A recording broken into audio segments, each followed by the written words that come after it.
ठीक है? नहीं चमक मार रहा है। थोड़ा टिल्ट कर दो। वो सही था जो पहली वाली जगह था।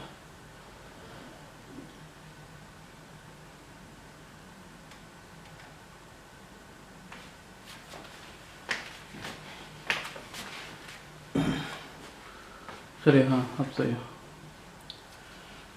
So in the last meeting, we discussed the differentiation for a function x to the power of n, which turned out to be equal to nx to the power of n minus 1, and the integration, yani ddx, I'm sorry, I should rather write it as ddx, dx.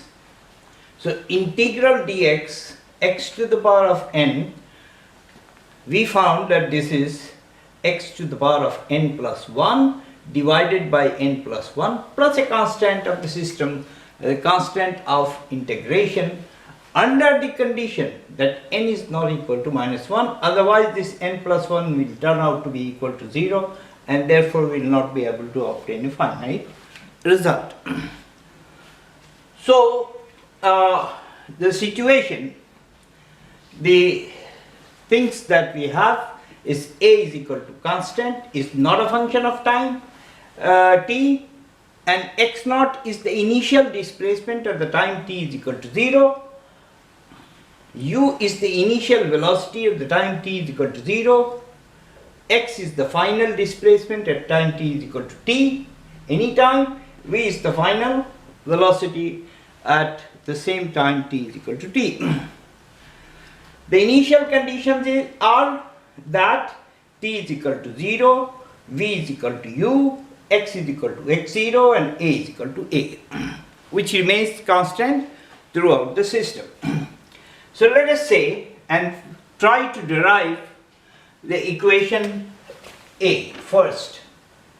Equation A is what we are going to derive, and for that I go to the definition of the general definition of acceleration, and that is acceleration A is equal to dv dt. Acceleration A is equal to dv dt, the instantaneous value of acceleration, which in our case is going to be a constant, of course, which I can also write as a dt multiplying it by dt, so that I am left with dv. Now this is an equation. In an equation, whatever we do on the left hand side, if we do the same on the right hand side, it doesn't matter at all. So I can multiply this side by any value, a constant, and with the same constant on this side, I can add something on this side, I can add the same thing on the other side, subtract, divide, etc. So now we have the operation. What is the operation? Operation is integration. Operation, integration. Integration. So I can write with that integral a dt is equal to integral dv. Now a is a constant. As we know, a is a constant. So this is, I can say this goes as, this whole equation as a integral dt is equal to integral dv. Okay, so what to do? What to do next?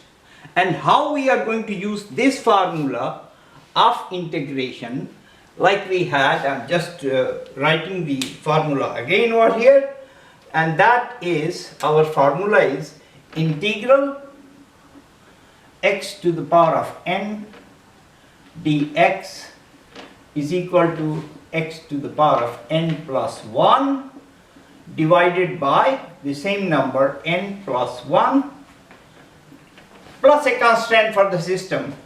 Okay, so I'll get a constant on this side, I'll get another constant on that side. So if I transfer that constant from one side to another side, the only constant that we can get on one side, and we'll come to that. So this is there, provided n is not equal to minus 1. So we use this formula. But how to use this formula? Use this. The formula for integration we are going to use. So what is integral dt? Integral dt. Now, there is a number and that number is 1. This number 1 I can change, and I can write that this is t to the power of 0 dt. Look, what I have done is I have just multiplied this quantity only by 1, and that is t to the power of 0. So with that, I can say, with the help of this formula, I can write this is equal to t to the power of 0 plus 1 divided by 0 plus 1, and of course the condition is there that 0 plus 1 is not equal to 0, as 0 plus 1 is not equal to 0. Okay, so this becomes equal to, I can write here that t to the power of 1 divided by 1, which is nothing but t.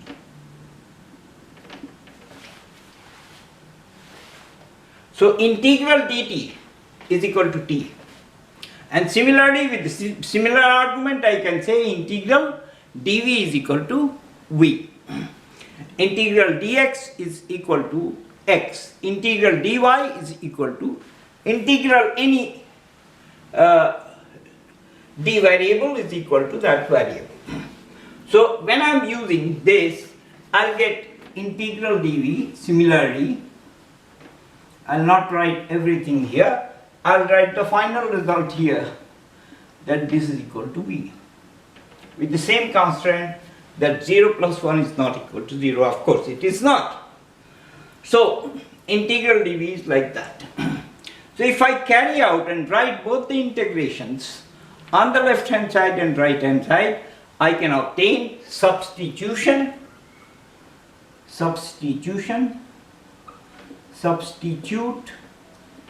and we obtain the following. It's very easy.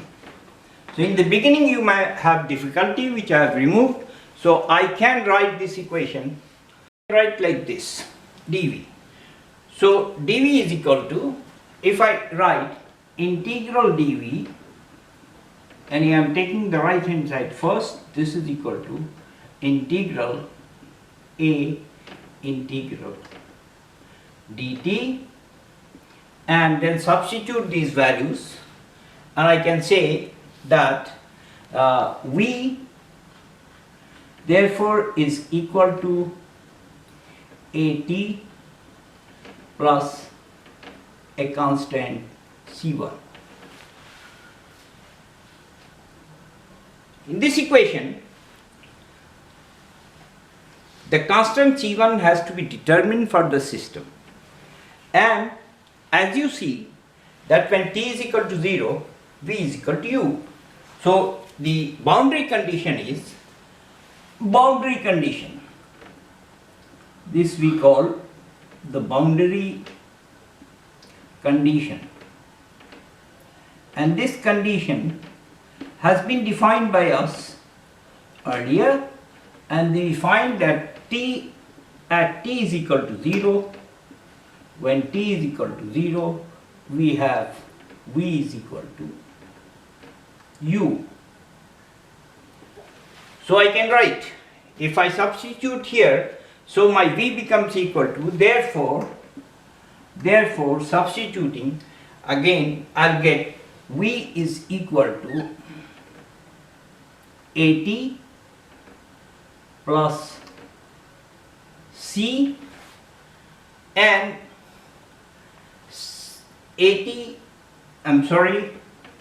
U is equal to AT, which is A into 0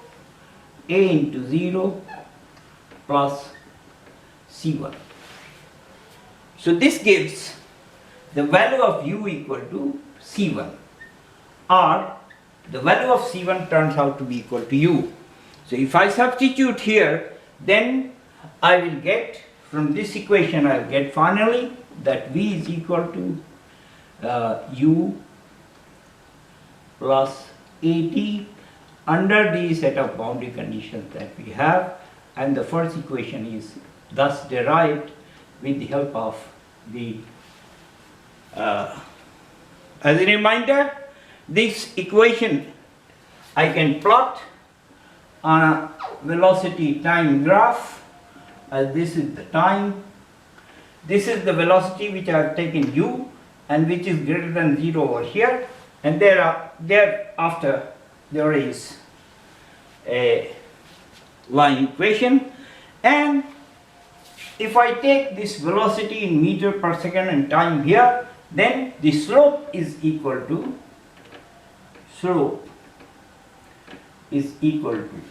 A, and this is equal to constant. Okay, this value of U could be negative, this value of U could be 0. The value of A, in this case the slope has been shown to be positive, in other case the slope can be shown to be negative. Okay, so this is about the first equation. Okay, now I derive the second equation. That is the equation B. I can now derive the equation number B. And for this, I have the definition of the instantaneous velocity. The instantaneous velocity is defined as V is equal to dx dt. So this gives V is equal to dx dt, which can be written again as, to cut short eating one step, as V dt. So now the first equation can be substituted here, and we can obtain that this is equal to U plus AT dt. Now carrying out the integration with the help of this equation here, I can say that integral dx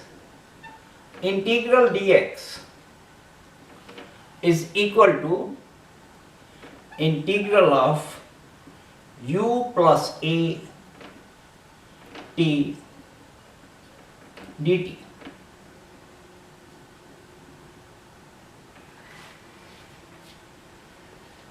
So left hand side will be x, okay, and the right hand side will be, I can split the terms and I can write this as integral U dt plus integral AT dt.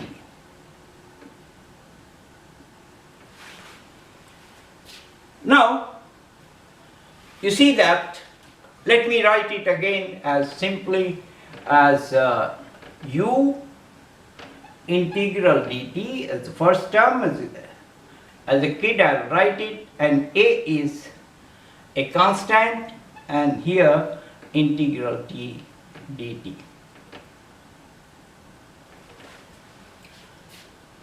Using this formula, I'll find, like before, I can say that integral dx is equal to x. Okay, integral dt will turn out to be t. But integral t dt, this we have to substitute carefully. This is equal to integral t to the power 1, integral t to the power of 1, for the sake of the biology students and the new students, dt, and when I substitute this value, this turns out to be equal to t to the power of 1 plus 1, yani n plus 1 divided by 1 plus 1, this is again n plus 1. Of course, we can see that this 1 plus 1 is not equal to 0, so it's okay. So this is equal to t square divided by 2. See? So integral of dx is equal to x, integral of dt is equal to t, integral of t dt is like this. Therefore, I can write finally, substituting all these values, taking into account all these values, I get x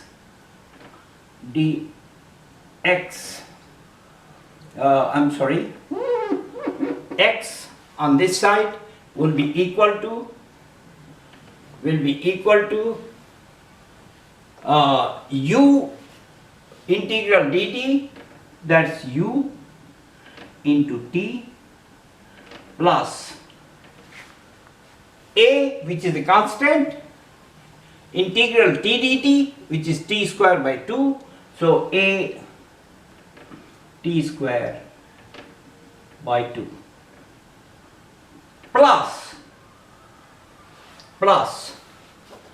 a constant of integration for the system. Let me write this as C2, a constant which will have to be determined using the boundary conditions like before.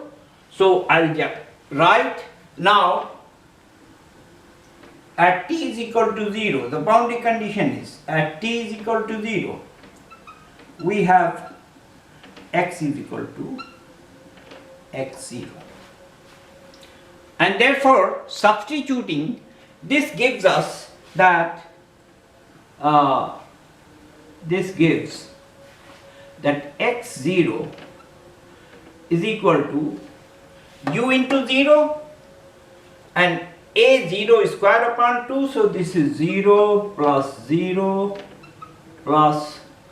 C2, which means that our constant C2 is equal to x0. So I can write, substituting this value over here, I can write that therefore x is equal to ut plus half at square plus x0, the initial displacement. So now if I bring this on this side, this becomes x minus x0, okay, or I subtract both sides x0, so I get the final formula x minus x0, which is basically our s, which is equal to the separation, this is equal to ut plus half at square. So the formula has been obtained. This formula, s is equal to x minus separation is equal to x minus x naught is equal to ut plus half at square, and this is where we have used the process of differentiation in defining the values and integration in obtaining the equation. Like we obtained this equation, similarly we obtained this equation, okay, and of course with the help of the two equations, just squaring this equation and then substituting as v square is equal to u square plus 2uat plus a square t square, taking at as common, and I arrive at this because ut plus half at square is equal to x minus x0. So we obtain the third equation, and that is what we obtained before, is that v square is equal to u square plus 2a into separation as, which is also a manifest of the law of conservation of energy. Here the kinetic energy, later kinetic energy, initial kinetic energy, plus the energy of displacement. So we talk more about it. The only thing that I will do, and I invite you to do and to look into it, that is these three basic fundamental equations, A, B, and this one which you can see, it is C, to the case of gravitation, where the value of A has been taken as small g, the value of S has been taken as h, initial velocity and the final velocity, etc. And this is what is used in the case of the free fall of bodies under gravitation. So for now I close it, but next time we are going to start from there and talk more about the nature of these quantities, and be prepared in the coming lectures to the use of what we call vectors and how they are different from the scalars, and how we represent that, and how we take advantage of them to enjoy our physics. Hope I have enjoyed, maybe you also have enjoyed. So let's stop here. Okay, call it a day. Thank you very much.